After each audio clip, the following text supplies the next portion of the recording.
Hey everyone, welcome back to my channel. So in today's video I'm going to be doing my makeup and my hair, but I'm going to be talking about Abercrombie Fitch because I did do a Victoria's Secret video. I actually think I wrote this one first, but I didn't record it. I didn't do the video for it yet, sorry. So I'm kind of tying together because they were both owned by the Limited at one point. I'm just reading up my notes and stuff because I watched the Abercrombie and Fitch documentary on Netflix, which was super interesting.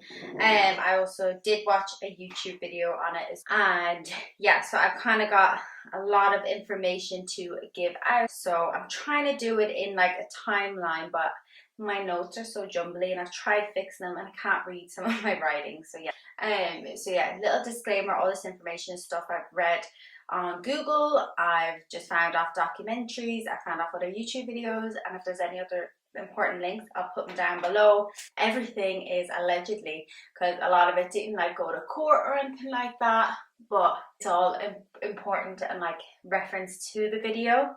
Another little trigger warning is there is some talk of SA and different abuse and alcohol and things, and old men. I think that's normally just a trigger for some people as well, because old white men pisses all off so much. Yeah, so I'll link some of the products below that I use, and let's get straight into the video. So because my notes are so jumbled, I probably will spend quite a lot of time looking down rather than at the camera, because I'm trying to put the notes together and I didn't want to rewrite it all, because I actually watched the documentary twice to get all the information I needed out of it. And I did so much Googling in between as well. I just can't face watching the documentary again, because the second time I watched it, infuriated me even more. So yeah. So it was founded on the 4th of June in 1892 in New York by David Abercrombie and Ezra Fitch. Today the company is worth $2.93 billion, so it's worth a lot of money today. And again, I've said this about when I did a Morphe video not so long ago. Everyone, because I don't shop at Morphe anymore. I don't shop at Abercrombie and Fitch. You think the company is going downhill, but not really. They still have their hands in so many different pies. So yeah, I think that's kind of important to remember, that these companies, they're big corporations, so they always have some spare money lying about to go into different projects and different funds. So I think that's an important one to have in the back of your mind. No matter how big companies are, there's still a market for them somewhere. You know, Mac is another one. But anyway, so we're going to talk about the history, because a lot of this I actually didn't know when it came to Abercrombie and Fitch, because I just remember it in the early 2000s, which I'll get into in a little bit. But I'm pretty sure it destroyed, that and Hollister destroyed so much of my confidence growing up. But we're going to get on to that. So first of all, it was a fishing and hunting elite outdoors men kind of company. So anyone back in the late 1800s, early 1900s, that's where everyone would have went to buy their fishing and stuff, the upper class, because it would have been quite expensive, I think. So they were doing quite well throughout the 1900s and stuff, even as far as the 70s. And it was when it hit the 70s that they started to go bankrupt, and an Ocean Men's Sporting Goods, I think that's how you pronounce it, they bought it. And then they sold it to the Limited in 1988 for $47 million. So it's always been a lucrative company. It's always sold for quite a lot of money. I'm not sure how much it sold in 78, but I presume for a lot. But they were going bankrupt, so maybe not as much as the millions. But in 1988, for something to sell for 47 million, that's a lot of money today. And I haven't done the exact calculations, but it would be a shitload of money today. So I think that's one thing to remember. So it was, when it was bought over by the Limited, was when it was really changed from a men's sporting, I say men's because it was only men that did it back in the day, a men's hunting and sporting clothes. That's when they changed to more leisure and casual wear and stuff, because I guess there wasn't as many people going hunting and stuff as there was, because obviously 100 years ago they would have had to hunt to get their actual food, because there wasn't as much people on the planet for the demand and the supply and everything. I guess that could be a whole other just history lesson in itself about all that. So then it went in 1996, it went and was nothing but clothes.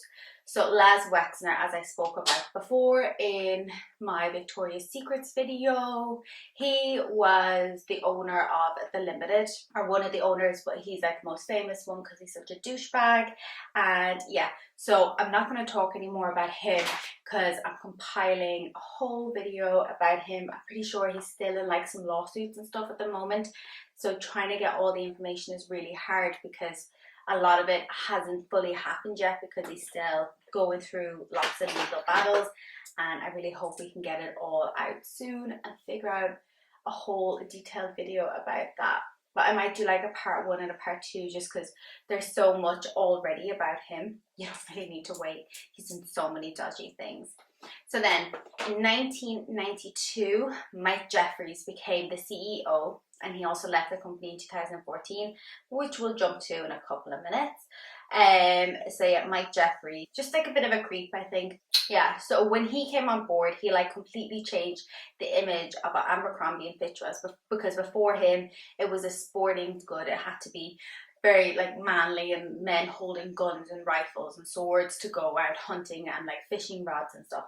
And when he came in, he really changed the theme to be naked, half naked teenagers everywhere. Yeah, so that was in 1996, and they had 125 stores, and the sales that year, like his first year or something, was like $335 million, because when he came in, he really did the whole sex sells, and it was like aimed at teenagers, which was just kind of weird as well. He also brought out the Abercrombie Fitch magazine.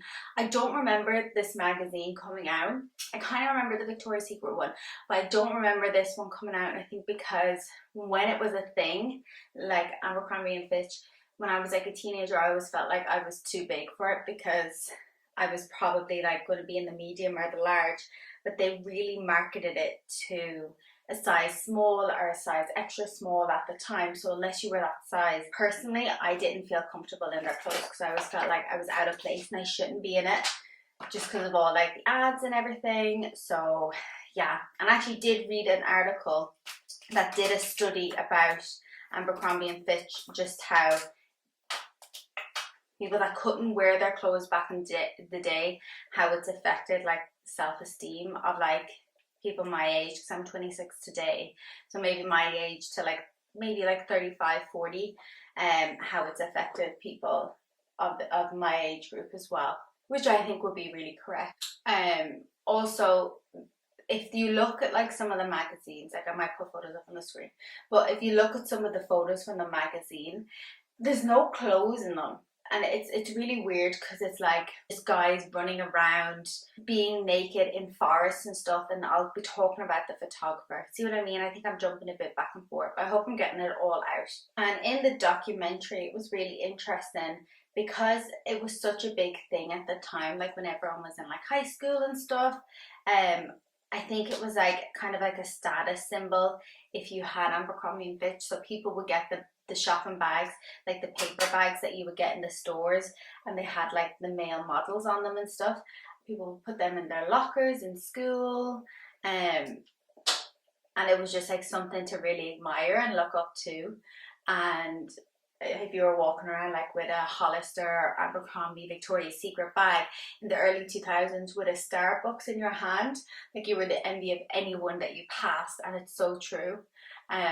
They were just like the big popular brands that everyone wanted to be involved with, and if you didn't have one of them bags carrying around with you while you were shopping, you might as well not been shopping. Another fun thing I found out about from the documentary is really interesting because it's basically just a load of people that obviously like either sued Abercrombie and Fitch or work there, or even just people of the time just talking about their experience like when Abercrombie and Fitch were a thing. So it was really it is a really cool one. It is a really cool one to like watch if you wanted to know a bit more about it in like a little bit more detail, because I couldn't add everything they said in, but although I did get a lot of information from that, which was like really helpful but super interesting as well. So I didn't know this until the documentary. They built a headquarters in Ohio in 2002, and basically they wanted this headquarters to be like, it wasn't like your workplace, it was a work and a lifestyle. So you loved everyone you worked with, like you actually really enjoyed going to work. You didn't mind staying up all night long brainstorming with your colleagues because you just felt like you were hanging out with your mates. And even looking at photos of the campus, you can really tell that was the vibe they were going for, because everything, it did look like a college campus. And I think at one point they did call it the campus, because everyone in the documentary referred to it as a campus. So I feel like it might have been implied at the time that it was like a campus, but I couldn't find definite. Because when I googled about it, the way I found out the information was by googling Abercrombie and Fitch campus, and then that's how I kind of got the information about that. And people in the documentary that worked there said like they had the best time there. It was the best time of their lives. It was like working with your friends all the time. Like I said, they didn't mind like staying up like late or anything. And Mike Jeffries would throw these crazy big parties for all the staff at his house, and they said that he would like go away kind of early, maybe take someone back with him or whatever, but he would go to bed early, and everyone was allowed to stay up late and stay over as late as they wanted to and just have the time of their lives in his house. I couldn't find a photo of his house as like a reference, but I presume because at the time he was like the CEO, it was becoming such a big company, it was making so much money. I'd imagine he did have a pretty nice house. But there was people in the documentary that talked about these parties, how it was like the best lifestyle, they couldn't complain about anything, they loved it, and they didn't care if they were out five nights a week with their mates at parties and then going into work, because it was just like the lifestyle, which I can like kind of understand, because when I used to work away, we'd be up all night and then we'd be in work the next day.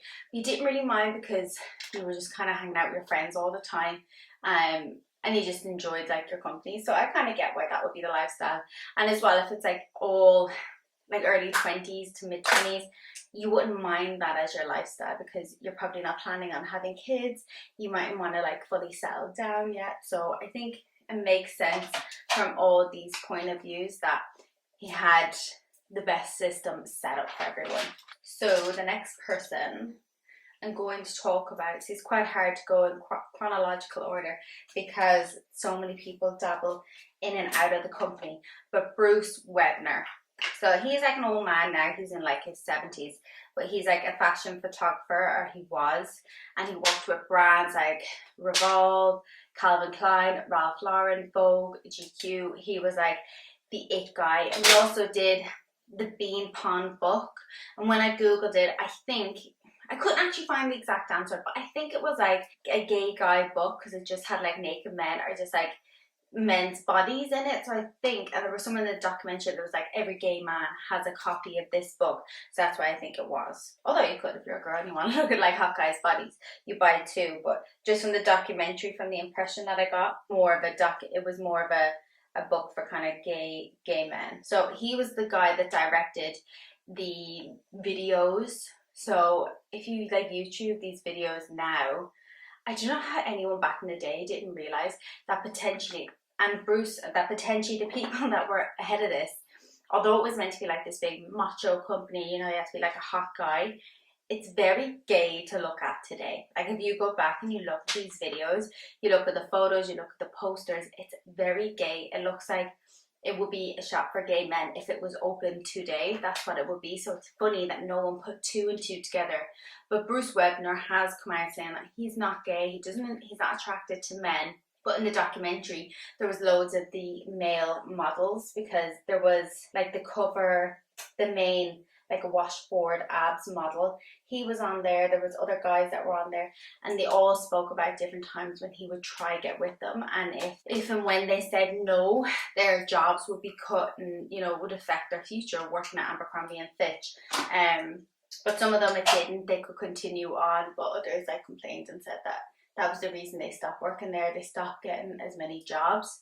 But he directed all these videos, and the guys in the documentary were just like, he would come in and tell everyone just to kind of frolic around each other and look like you're having a good time with your mates. It seems very gay because most guys don't go around the woods in their jeans, like jumping on top of each other and acting real seductive with each other. Girls don't really do that. So you know what I mean? And if you were to look at it now, you would think it's the start of like a porn movie or something.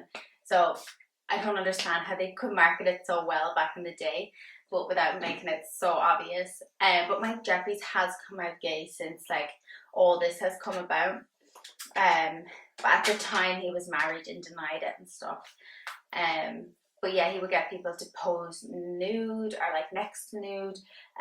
He was sleeping with all the younger men and touching. Although I don't think he has been like arrested or like prosecuted for any of this, because potentially whoever has accused him doesn't have the evidence. But I think if enough people are to complain and put out their worries and concerns, you would think more people would listen, but of course not. When money and power is involved, it's frustrating. So the next topic I'm going to talk about is the store look. And yeah, I can kind of agree with some of what I'm going to say, because growing up, like I said, I didn't really go into Abercrombie and Fitch. I didn't even go into Hollister, and I'm going to do a video on them. Like even a couple of weeks ago, I was shopping with my boyfriend, and there was like a sale on in Hollister, and he's like, I'm going to go into Hollister. I was like, I don't think I can, because I'm so scared, because when I was younger I always associated with the really skinny girls in my class wore it, and if I went in to try it on, I either couldn't find a size that was big enough, even though I was probably like a UK 14, maybe a 16 at some points, but I couldn't find my size to fit into. And I remember it like really upset me and destroyed me when everyone else had like the Hollister tracksuits. And when we were shopping, I was like, no, I'm just not able, and I'm just not willing to go in and feel all that hardship. Even though I'm smaller today, I would probably find clothes that would fit me. But I think even just the thought of going into the store just fucked up my head, and I was like, no, I'll just go into like H&M or New Look or something. And although he got really nice stuff, my boyfriend, like the things he got was really nice. He was like, they have nice stuff in there you would have loved. But actually the thought of going in makes me sick. Like I don't think I could. And looking through like their social medias today, they're definitely a lot more inclusive, but it still would just take me back. Okay, so the one thing everyone talked about was Mike Jeffries. To Mike Jeffries, the stores, he didn't really care how much money they make, because I think they were going to make money regardless when they were at like the peak of their like selling and the peak of their sales. I think he knew they were going to make money regardless, so he just really cared about the way the store looked, and it didn't necessarily matter about the sales that each store had. And there were certain managers that were like speaking, and people that had worked in the stores before that like spoke about managers didn't like be like, oh, we need to hit a target of 25,000 this week, because like we need the store to look its best.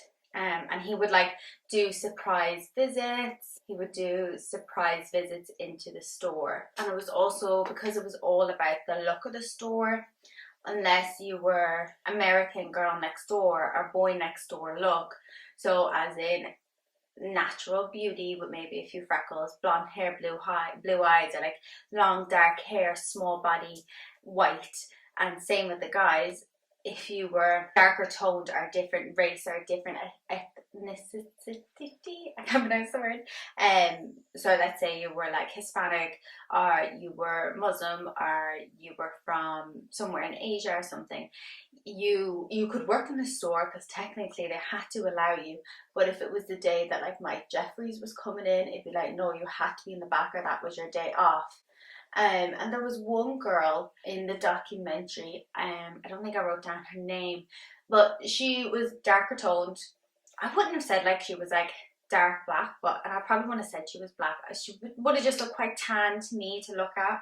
But anyway, so she used to work in the back, and she asked the manager for more hours. And it came about that she wasn't getting more hours because the manager knew that she couldn't be working in the front of the store, that she kind of had to be behind the scenes and hidden away, Which imagine, because I think she was only like quite young at the time as well. That's so sad to hear that you're being told you can't work out with the public because of your race, but without being told that. And like the models standing outside the shop and stuff. It just seems crazy that it was allowed. And I don't know, I'm trying to think. Did we have guys standing outside the stores in Ireland? I can't remember. I think we might have on certain times, but I think it was more like the big stores, like the big one in like New York, where they would probably get a lot of their sales from. Or like big ones that's maybe in like Paris or something, the places that they would get their main sales from. I suppose they would have like models standing outside then. And while we're on the topic of the stores, there was a story that came out in 2003. There was a retail reporter for the Wall Street Journal, Mo. Her name is Mo. And so she went into American Eagle store and asked the manager how he or she, I can't remember, was it a girl, that he ended up working in American Eagle. And he said he used to be a district manager for Abercrombie and Fitch before he worked there. And she asked him, why did you end up moving here? Because I guess at the time people would have thought working in Abercrombie and Fitch, you would have felt like you made it, you were at a really good retail store. Why would you have wanted to leave if it was such a good company to work for? Because they were at the top of their game for a long time. I can't even think of a shop now. Maybe like Pretty Little Thing when that first came around. If you were to tell someone, oh, I'm a district manager at Pretty Little Thing, when it first came out in its first couple of years, it probably would have been like the equivalent, if not even bigger at the time, because there was no like social media thing. And when she asked him, he started to cry, and he said he was just happy because he can hire who he wants. And at Abercrombie and Fitch, you didn't really go off someone's CV. So if someone came in and was like, oh, I've been a manager before in a different store, I've worked at all these different stores, you have all the qualifications. They didn't care if you were a size above 0, or you were a different skin tone, or you wore hijab. They didn't care about your qualifications. You had to look the part. And there was like forms that people would have to fill out based on someone's appearance and their likability. Which likability, I guess, because you don't want to employ someone who's like extremely qualified, but they seem like they would be really rude to customers that will come in. So I get that side of it. But just completely based on their looks, I think is wrong. Because it was just what Mike Jeffries thought was the ideal person to work at Abercrombie. So you can kind of get it from like 2 point of views, but I think just Abercrombie went the complete wrong way about hiring people. And because they were such a big company, if they had just moved with the times, they'd probably still be massive today. Like Victoria's Secrets.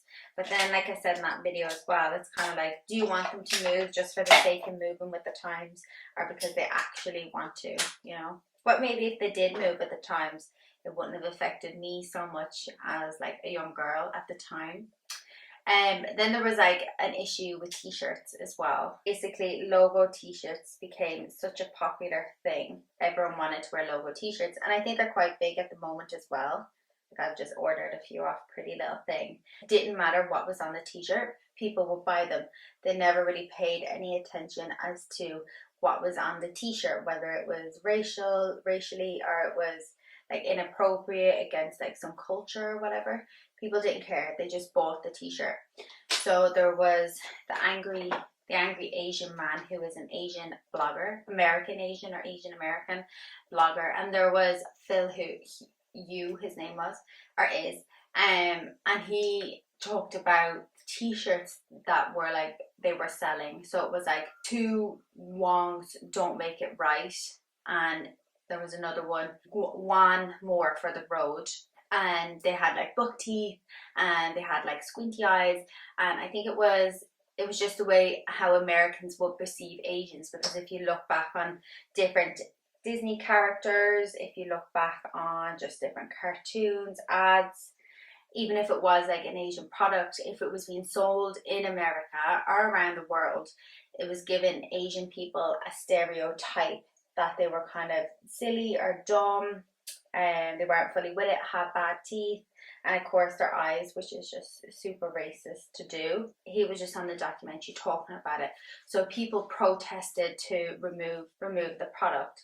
And what I found interesting was there was actually someone who was Asian on the team, because it's one of them things. It's like, you're actually going to sell a product that you know is inappropriate to sell.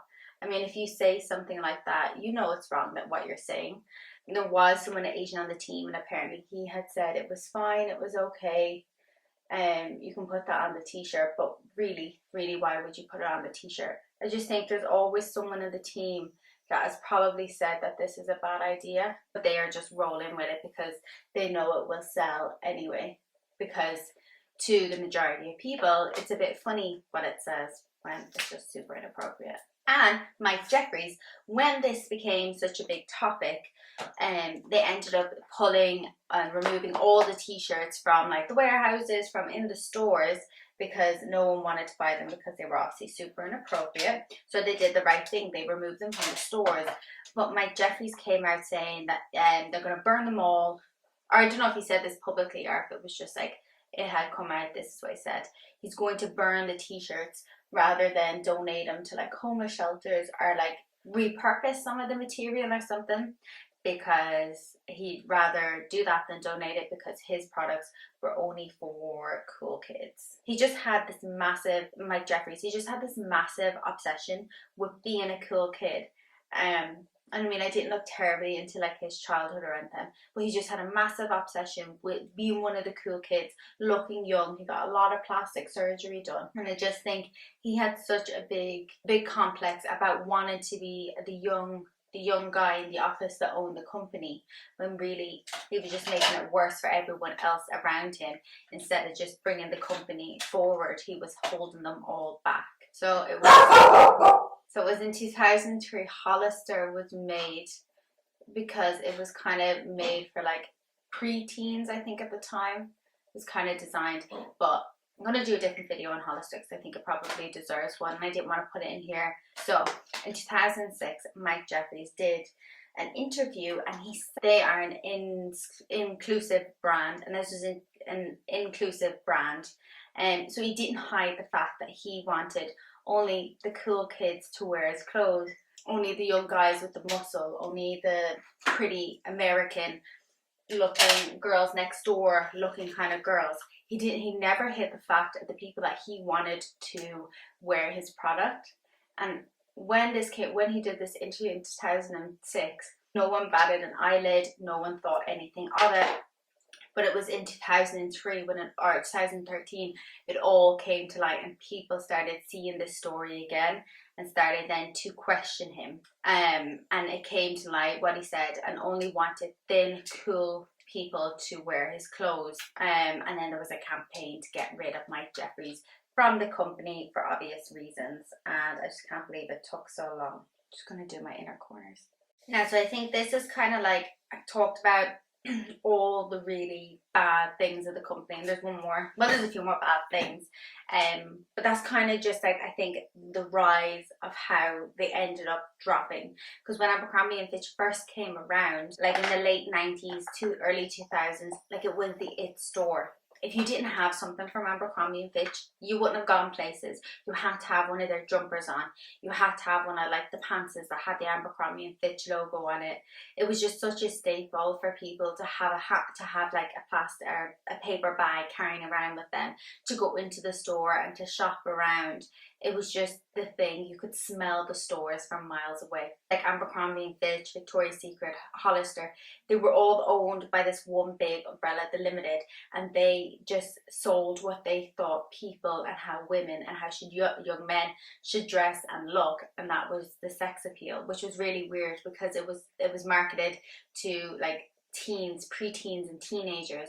And I just think it's weird how much sex appeal they put into it for the age group that they were wanting to sell for. And I think it's just so crazy that was never talked about, because I think if someone like Pretty Little Thing started selling over sexualized clothes for like pre-teens or younger, like 7 to like maybe 14 years old, there would be uproar about it. Although 12-year-olds do buy clothes from Pretty Little Thing and stuff. I still think their marketing does not sell that. It's the people that wear it and the people that, like influencers and stuff, that younger girls and guys are looking up to. That's who's selling it. But these companies now realize that they can't do that. Well, even if they wanted to, they don't have to, because there's influencers doing that for them. And I think it's still heartbreaking just how long this went on for, and it wasn't really spoke about until like 2013-14 kind of times. So the next person we're going to talk about is Samantha Ulf. I'm going to put a photo of her up. So she is a blogger now, but I don't think she was when she applied.